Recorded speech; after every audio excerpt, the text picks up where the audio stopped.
Sagai Onolia Manotan Saroda Prasad Kisku Kherwal Baisi Pacemaker Anjom kate narsa kolam dhag got ena Rugia asid akan mulin men aha set koyok akadai Rudu khocha dariya latwa hormo med do lathage menaa narsa med kin date boramakana Daktar do lei tonge idi kida he nars pacemaker lagaa rugia obostha do bang bhagiya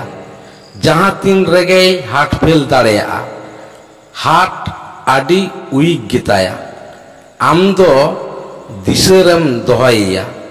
ar rugiren ora hor pacemaker lagi leyako huyu'a Daktar do prescription ol idida Surre tinggu akan nars jahan lekate medda samrao kate menaya adi kosto sala aloy buju leka luti ger ar urida ut kate narse lei kida tahle ser jahana ki katha auri mucet rege daktare lei kida bang ar jahana do bang chike huyu'a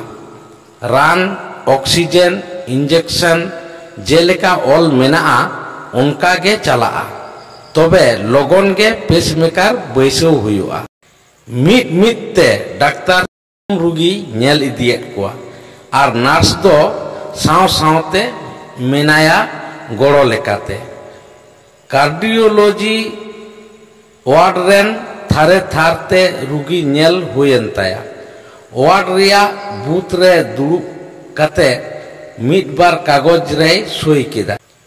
chala marang nurse ho kate metai kana acha nurse mitang kathain kuli meya he se chet katha se lei me nurse turate tela ruwar kida bar pe maha marang khon ging nyelet meya menaha goso kami re raska banuk tama jahana huya kana se cheta acha uni gel mid nombor bed ren rugi do amren jahaye huyu'a he se bang mane ale santar ge to tarpore metang santari kubi ho kanai daktara med kuti dharete nasena hidi riya jhalak nyelena lei kidai o acha তাহলে মা ভাবনা রিয়া গে কানা তবে nurse নংকান অক্তরে মনে রাপুল লেখান তো বাং গানোয়া চাহে আপনার রেন গেই হুয়ু চাহে অন্তর রেন গেই হুয়ু মনেতে দিল দাড়ে সঞ্চাও কাতে আডি বুদ্ধি সালা কামি হুয়ুয়া আপে তোপে বাডায়া নার্স কোয়া যতন যোগাও আর দুলার ব্যবহারতে মিটাং রুগী তিনে গানে ভাগি দাঁড়িয়া চিদা সে উনিয়া দো মেন্টালি শক খনগে বাড়তি আকান তায়া ওনাতে উনি সুর রে তাহেন ভরসা এম আর যতন যোগাওতে আডি গান রিলিফে নামা আসো আমদম দাঁড়িয়া নোয়া কো কথা লই কাতে গে ডাক্তার দো ওয়ার্ড খনে ওডকেনা নার্স দো রহর দাঁড়ে লেকা ওঁডে গে তিঙ্গু তাহেনা উইহরিদাই চেট এ চিকয়া ওকা বাম খোঁজা বাম আসোয়া জীবন রে ওনাগে হুইবা আর ওকা দম খোঁজোয়া ওনা দো জোর কাতে হো বাম নামা কবি আতে গে তিন আস তিন কুকমু তাহে কান তায়া যতগে বিন্দি গানা লেকা সিড়ং ছিতিবিতি আকানা মেনে ছিতিবিতি আকাদাকো जीवन भर कुबिया सुर रे ताहे काते नावा कुकमु नेल हचोइयाय मेनते उदु आए साना ताहे कानताया तेहें रेन साय समाज रेन कुड़ी हपना दु अकोया रचत मलम खातिर जावायाते जीवन भर बाय जम पुरो दाड़ेयादा रांडिनाय उनी दो तेहें समाज रेन साकरी साकाम तरज टुकुई अकोय कोड़ा हपना लालचिया मने खातिर मिट कुड़ी हपना तीरिया दाका बांग सिबिल लेनते बागी केदेयाय उनी छाडुई गे कोड़ा हपना मेड्रे समाजे बडेदा आरहों अकय कुड़ी हपन दो समाज रेन कोड़ा हपन ठेन जीवन रिया झोतो आस कुकमु सम्पाव काते सिंदूर बेगर दुलर बाय उइहरा उनी लगी जुरी गे बाको जुटो लेना बापला बांग होई लेना ताराम गांडे बदनामाते जीवन रिना मुचाद दिने लेखाएदा नोआ को झोतोगे जानी कुड़ी हपना दोष जाति धर्म समाज सेरवा जानी कुड़ी हपन होते तेगे चाबाक काना आर दिसोम रे हजार हजार कुड़ी हपन को गोयेट को डन मेन काते कवि मा हेगे सानाम गे को बाडाया नोंका चेत कोचों कवियाते कुकमु ताहे कान ताया मेनखान बांग सारिया काना बांग को सारी होचो कादा बांग मा आज होते तेगे कवि दोय चाबाक काना नार्स दो हिरोम चितान बोलन खातिर कवि साला ए दुलड़ेदा नोआ को सानाम रापाचा हिदी बदनाम साहाव काते हों कविया सुर रे ताहे काना चिदा से नार्से बाडाय कान ताहे जे कवि रेन एरा दो बाय खोजा संताली साहेद हाराबुरुई रे कवि कामीमा ओनाते गड़ो मने उस्कुर एम्मा बांगे बरंगे खुतिया नोंकान जोहो होड़ा में रुकुड़ो रेहों कवि सुर रे नार्से ताहे काना मिटांग कथा रे पतियौ दोहो काते जे मिटांग कोड़ा हपन मारांगो तायम रे मिटांग कुड़ी हपना आदिगान एनेम ताहेना ओनागे नार्स मने जीवी गोटा काते कविया कामी रे उस्कुर लगी रे लहा लेना मेनखान कवि जे जखन आधा दुलरते आप काते नार्स बेगर एटा कुड़ी हपन साला हेलमेल एहबेना उन्दो सानाम पतियौ चाबायना बाडायाय उनी कुड़ी हपन दो कविया भागी बाय खोजो उनी दो आया सार्थो खातिरे आचुरोक काना मेनखान कवि जखन दिन गे उनी कुड़ी हपन साला ए न्यापामा उन्दो चिकाते भरसा ताहेना मने रे आडी धितकर हेज एन ताया कोड़ाम किचागो लेकाय बुझेवा उकु उकुते तिने ए रा अकादा मुचाद रे आकिन गे हर आड़ा काते एटा रे उचेड़ो ए मने लेदा जहाते आदो तीसों आलोय नेल किनमा आदो कवि साला बाय न्यापामा मेनखान बदली बांग हुई लेना नोंडे गे ताहेन हुयन ताया एनहों धीरीते तेन लेकाय तेन दोहो लेदा मने जीवी साजे गे आदि दिन बाय न्यापामाकान ताहे मुचाद रे नोंका काते आज ठेन कवि सेटेरो दो बाय आस लेना बांगे बाय उइहर दाड़े कान ताहे नोंका काते दो कुकमु हो बांग हुयुआ गायन रेन अनलिया हो ओलते ती थार थारा ताया मेनखान जीवन रिया सारी रे ओनागे हुईना जहां दो बाय आस लेना बाय खोज लेना कवि साव न्यापाम रुआर रिया टान दो धरती रिया मध्याकर्षण टान खन हो बाड़ती ताहे काना मेनखान जमराज साव लड़ाईते आज ठेन सेटेरो दो बाय खोज लेना नितो दो सानाम दाय आंगीभार नार्स ठेन पाड़ाव एन लेकाय बुझेवेदा नोआ लड़ाई रे जितकरो तेगे हुयुक ताया मेनखान चिकाते पेसमेकार ओनामा आदि गनंगाना 40-50 हजार टाका लगा उन टाका मा आया हो बांग जमा आकाना ओकारे न्यामा उन टाका ओनागे निदय उइहरिदा दारे दाल जबे कादे पायरा बांग बाडाई जियली लेकागे नार्स दोय उकुल डुबुल बाड़ाय काना डाक्तार दो रुगी रेन ओड़ा होड़े रिपोर्ट आट कोआ पेसमेकार लगा ओना बेगर हों कम खरच ते रुगी बांचाव गानोआ मेनखान ढेर दिन दो बांग ओना को गालमाराव साव रुगिया केस हिस्ट्री होय बाडाय केदा ᱧᱩᱛᱩᱢᱟᱱ कवि कनाय उनिया हड़मो रिया रोग खन मने रिया रोग गे बाड़तिया कविया ओल जहाय को कुसिया आर बांग रेहों कवि रेन बहु दो एकाल बाय कुसिया कुसी माने बाय खोजा आयरेन हर ओल माय से कवि माय नोआ दो आदि दिन रिया खपरी हाले दो कवि बहु कविया सानाम पांडुलिपि ओल को ओजन दरते आखरिन चाबा केदा आदि तलाश काते हों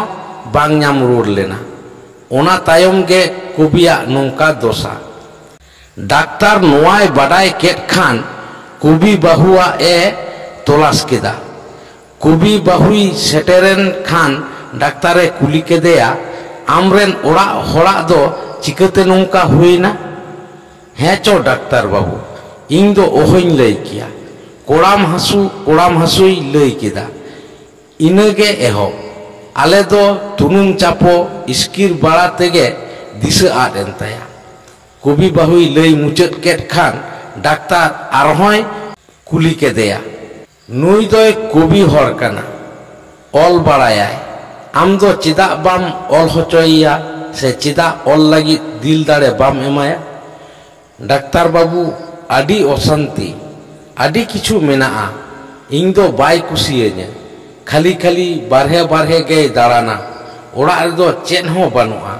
गिदर पिदर चिली हो बाय दिसे कोआ आर बाहरे रेन हर लागित खाने दौड़ बाड़ाया ओल टोल काते दो चेद होयुआ डाक्तार बाबू ᱧᱩᱛᱩᱢᱚ सिरपा नाम ओना दो सबसो बहु जोंग लगी इन दो बन बाडायते ओनाते झोतो ओल कागजिंग आखरिन गिडिया कादा बेस आकादै आरहों कोरावा डाक्तार बाबू आंजम काते आदि घड़ी थीर गे ताहेना चेद ए मेताया अल्प शिक्षित कुड़ी हपन साहेद रिया दो चेद एम बुझेवया डाक्तार दो हड़मो रिया आजार पांजा नाम काते रान बेसा मेनखान नोंकान मोने आजार रेन रुगी दो बेसेयाम चिकतेम बुझेवया कवि कोरेन नोंकान कुसियान कोड़ा कुड़ी दो को ताहेन गिया ओकोय दो ओल रेन उस्कुरान होको ताहेन गिया आदो आगे उस्कुरान होड़े ताहेन खानमा बाहरे रेन होड़ा रोड दो चा सिविल किया मेनखान नितमा उन खोदे मारखु बचाव बचावते बुझेवे रिया ऑक्तो दो बांकाना डाक्तार बाबू आदि उइहर बाड़ा काते लई केदा आमा की कवि बांचावे रिया साना मेना तमा हे डाक्तार बाबू जहां लेका तेगे आम बांचाव तेगे हुयुक तमा चेद चिका हुयुआ तिना टाका लगाआ कवि बहुई लई केदा डाक्तार दो बेजार माछा गे लई केदा टाका मा लगा गे ओना मारांग आमा हो कामी तिया मेनाआ ओना दो हुयुक कना उनिया मोने जीवी रे साहस दाड़े एमो हुयुक तमा मेन दो उनिया ऑल बिल रे बांग बारन काते सारहाव साहस एम आर बाहरे रेन कुड़ी हपन दो बाहरे रेगे को ताहे होचो मन सम्मान आन हर कनाय आमा ठाव दो अकोय हो पासे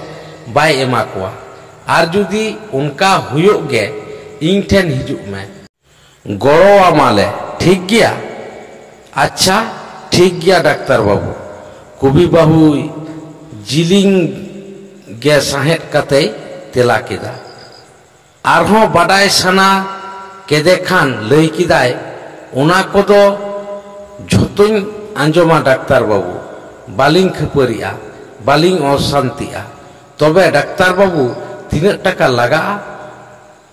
जोतो कोते 50,000 टाका लगा उना टाका दो ओकारी न्यामा डाक्तार बाबू कवि बाबू आंजम काते भेड़म भा उतरेना डाक्तार बाबू दो निये धाव जोर कते गे मेता दिया ओकारेम न्यामा इन दो चिकतिन बुझेवा जुदी बांचावे हुयुआ ताहले जोगाड़ तेगे हुयुक तमा मिड हफ्ता भितरीते नोआ लगी तो आमगे दायी दो नित दो चेद एम चिकया आमगे बुझेव में कवि बाबू माया मुयु ए उडुकेना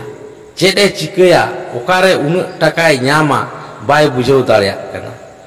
बारसिंग तायम रुगी रेन ओड़ा हर ठेन बाडायना उन हो टाका बाको जोगाड़ दाड़ियाकादा उन दो नार्सा अंतर रे होय भांडो राकाब आकाना चेद ए चिकया आया पीएफ टाका होतो उन्नत बांग जमा आकाना आया हिसाब लेकाते नित हो अर्धेक टाका लगा ओना टाका जुदी ओड़ा हर को जोगाड़ दाड़ियाआ ताहले हुयुआ ओनागे उइहरिदा ओकोय साला ए गालमारावा कवि बाहू दो बाडाय होचो बांग गानोआ कवि नेल आदि हर गेको हिजुआ उनको साला गे नोआ दो गालमाराव हुयुआ नोंकान जोहो मिटांग कुड़ी हपन नार्स ठेन हेज काते कविया ए तलाश केदा चेद लेका मेनाया नार्स दो आदि हाहाड़ा एना नित तिकिन बेड़ा दो कवि नेनेल ऑक्टो दो बांग कना मेता दियाय नित दो रुगी नेनेल ऑक्टो दो बांग कना रुगी दो पाहिल लेका गे तबे बांग बारतिये कान ताया बतर दो पासे पारोम आकाना आम दो रुगी रेन ओकय काना अनड़ी कुड़ी हपन दोय लई किदा इन दो रुगी रेन दो चिली हों बांग कना आंजम किदኝ पेसमेकार हाट रे बैसो हुयुआ उन्नत टाका दो ओकारे को न्यामा जुदी आमेम गड़ो किन्या ताहले इन्या मिटांग आस पूर्ण कोआ लई में गड़ोवanyam लई में से चिदा बኝ गड़ोआम नार्से तेला किदा भरसाय नाम केट खान उनी कुड़ी हपने लई किदा पेसमेकार बैसो रिया सानाम खरचिंग एमोआ मेनखान ओकोय हो आलो को बुझेव दाड़ियामा नोंका चेद कवि हो आलोय बाडाय दाड़ियामा आंजम कते नार्स दो आदि हाहाड़ा एना कोड़ाम रे चेद लेका चो चिन चिन हासु राकाबेना ताहले चेद आज बेगर हो कवि रेन आदि कुड़ी हपन मेना कोआ जहाय को दो आज लेका गड़ो एमोक को लहा आकाना आदि मन दुके ᱧᱟᱢᱮᱫᱟ जुदी नुना टाका रिया बांग हुई कोआ तबे खान कवि दो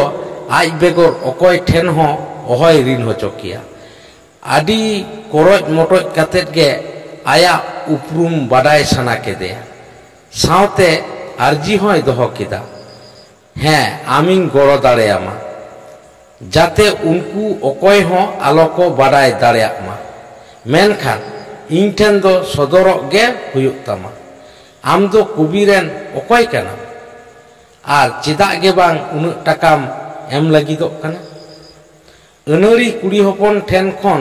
जहां बाडायना ओना दो नोंका उनी दो मिट सांतार कुड़ी हपन गे ᱧᱩᱛᱩᱢ ताय आदरी ओलोक पढ़ाव रे भागी ताहे कानते आज बाबा दो कम उमेर रे बाय गंग लेदेया आज खन हुडिंग कुड़ी बोहा कोय गंग केट कोआ नोआ लगी आदरिया नासे हो दुख बांग ताहे कान ताया चिदा से ओका क्लास रे हो बाय आटक आकाना नोंका काते ग्रेजुएट एना चाकरी हो लई गानोआ होहो काते को एमा दिया मारांग स्कूल रेन दीदीमुनी एन हिलो खन दो सानाम कोरेन आदरी दीदीमुनी चाकरी तायमे उइहर लेदा बापला मेनखान हानते नाते खन आदि कथा आंजम लेन रेहो मुचाद हाबि दो बांग सारिया काना नेल नेपेल कातेमा बांगे होइलेन दुलर काते हो सांतार कोड़ा दो ढेर दिन सगै बांग को दोहो लेदा झोतोगे रस्के रमज रे दो पायरा साना कोआ मेनखान बापला लई लेखान गे आदो रोड गारमा दो ताकोआ आदि दुख धितकर हेज लेन ताय या सांतार कोड़ा चेतान एनहों आदि तांगी तांगी कते मुचाद रे मिद दिकू कोड़ावा बापला कथा रे रेबेनेना बापलायना किन कोर्ट रे हयतो उनी दो चाकरी टाका गे लोभ अकादा एनहों तो जीवन रे सुख रे ताहेनाय समाज रेन हर आपुस गो बाबा बको बया अकय हों आदरिया अंतर रिया दुख बांग को बुझाव लेदा रोड़ गंजना नाहाचार तीना साहाव होयेन ताया मुचाद रे समाज खन गज आकान हर लेका को भांडान केदेया उन दो समाज रेन मिटांग हर चितान हों भरोसा बांग ताहें लेना जीवन रिया तायम सेना सानाम हिड़िंग कते लाहा लगी मने जीवी गोटा केदा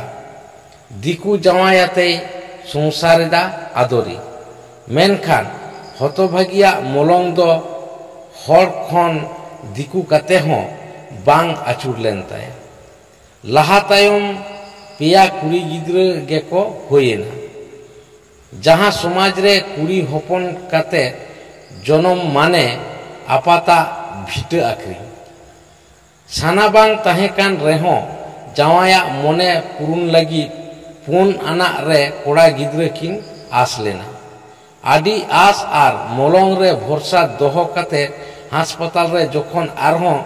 कुड़ी गिद्रे उन्दो आदरी उना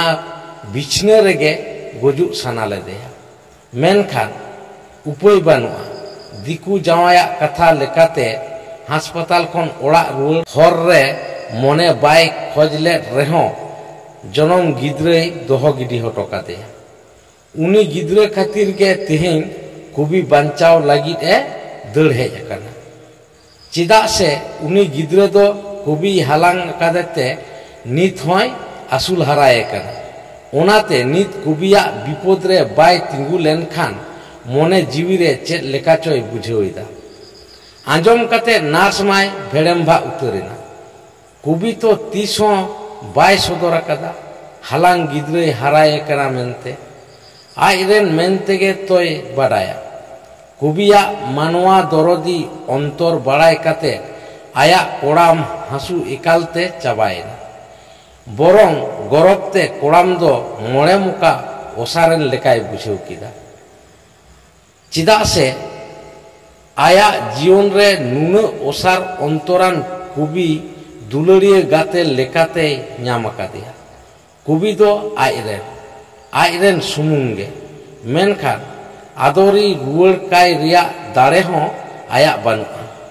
आदरिया कर्तव्य विवेक आर फरिया मने रिया दाड़े ठेन आया बानुआ तेला नोआरे बादी तिंगु हों पाप हुआ आदरिया आस पुरौ होचो उना मेनते नार्स तिंगु कते नेला दुलड़िए लेकाते आया होतो कामी तिया मेना मेनखान चेडे चिकया आदि घड़ी उइहर कते लई किदा दीदी आमा आस पुरौ होचो लगी तिंग गड़ो दाड़े आमा मेनखान झोतो टाका तो बांग लगा चिदा जे अर्धेक टाका दो जोगाड़ अकाना 12,000 टाकाम एम लेखान गे हुयुआ ठीक गया बहिन आम दो आदि आदि सारहाव आमा गड़ो तीसों बइन हिड़िया आदरी दो जेमन आदि मारांग विपद रे पारांगते नाम के लेकाय नेलेना साव साव तेगे बैग खन टाका रिया बांडिल ओडक कते एमाय काना नार्स दो आजका टाका नेल कते हाहाड़ा एना लई किदाय अरे दीदी चेदेम चिकईदा बांग बांग बांग नोडे तो बांग देला इने क्वार्टर ते वार्ड रिया आंगीभार आर मिट हर ठेने लादे हटो कते नार्स दो क्वार्टर ते आदरियाते चलावेना टाका मा आदरी दोहो हटो काट गे अकय बाडाय कुबियाते आरहों तिना किन गालमाराव किदा तबे नार्स जे आइरेन दुलड़िए कानाय आदि आस ताहे कते रेहों बाय सदर दाड़ेयादा अंतर रिया उर्गुम अंतर रेगे भिजक काना आस पुरौ लगी तिना एड़े कथा को लई किदा जीवेत हर को गज कोआ आरहों एड़े कथाय लई किदा आस पुरौ लगी पेसमेकार किरिंग लगी सारिन उपगरी बांग सदर ए लगी कुबिया कोड़ाम रे पेसमेकार बैसौ होइना आरहों गेल मोड़े महा हास्पताल रे कुबी तहेना दिनम गे आदोरी कुबी नेल हेज अकाना खाली मेते नेल आर होड़ा मोचा खन आंजम काते चिदा से कुबी तकिना उपरुम दो बनुआ उपरुम साना हो बनुआ नोते कुबी बाहु हो पहिल लिका दिन गे हिजुआ भेगार दो नियगे कुबी बाहुआ मोने आदि पाल्टाव अकाना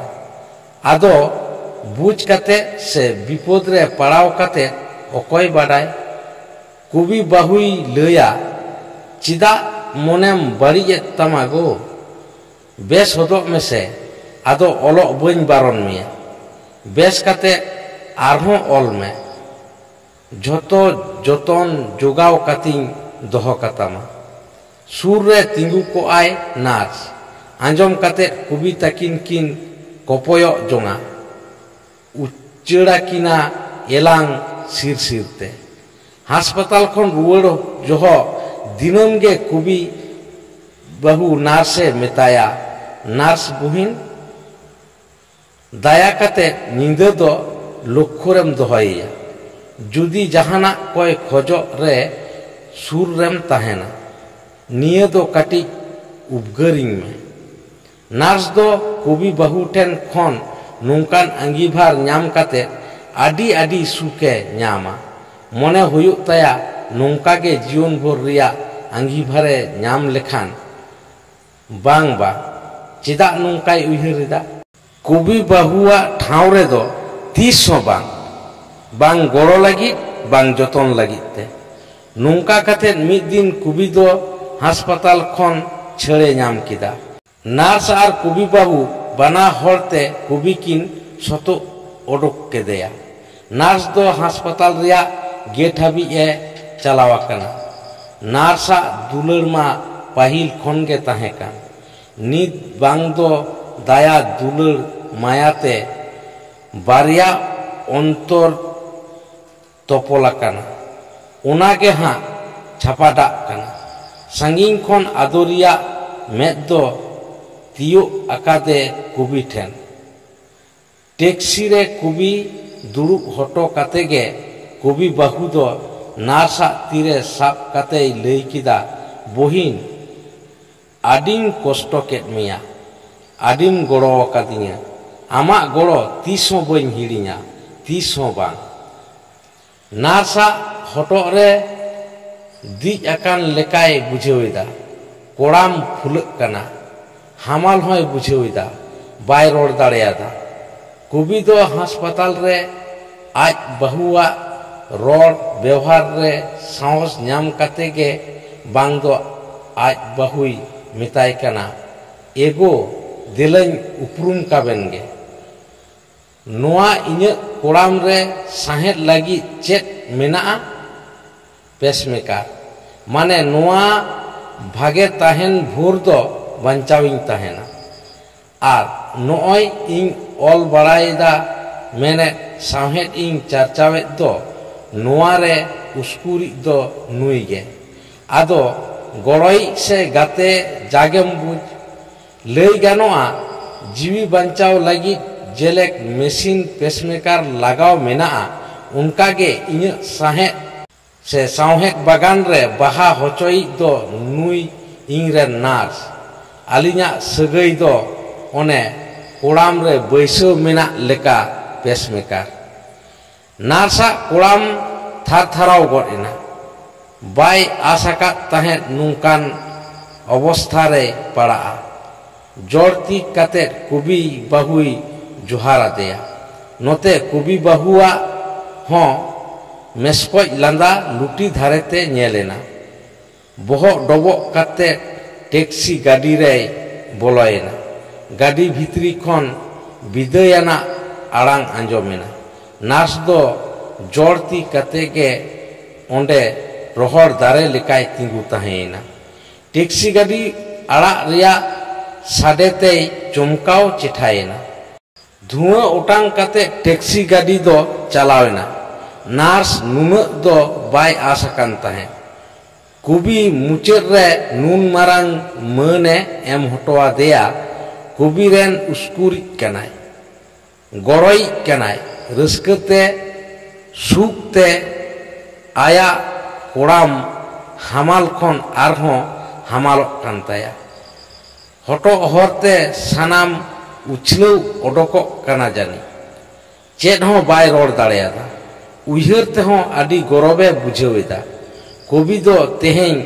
गज बांचाव सगाईते तोल केदेया। आदि जेलेंग साहेब आड़ा काते मिटांगे आड़ांग ओडोकिना। इंग दो कवि रेन पेसमेकर।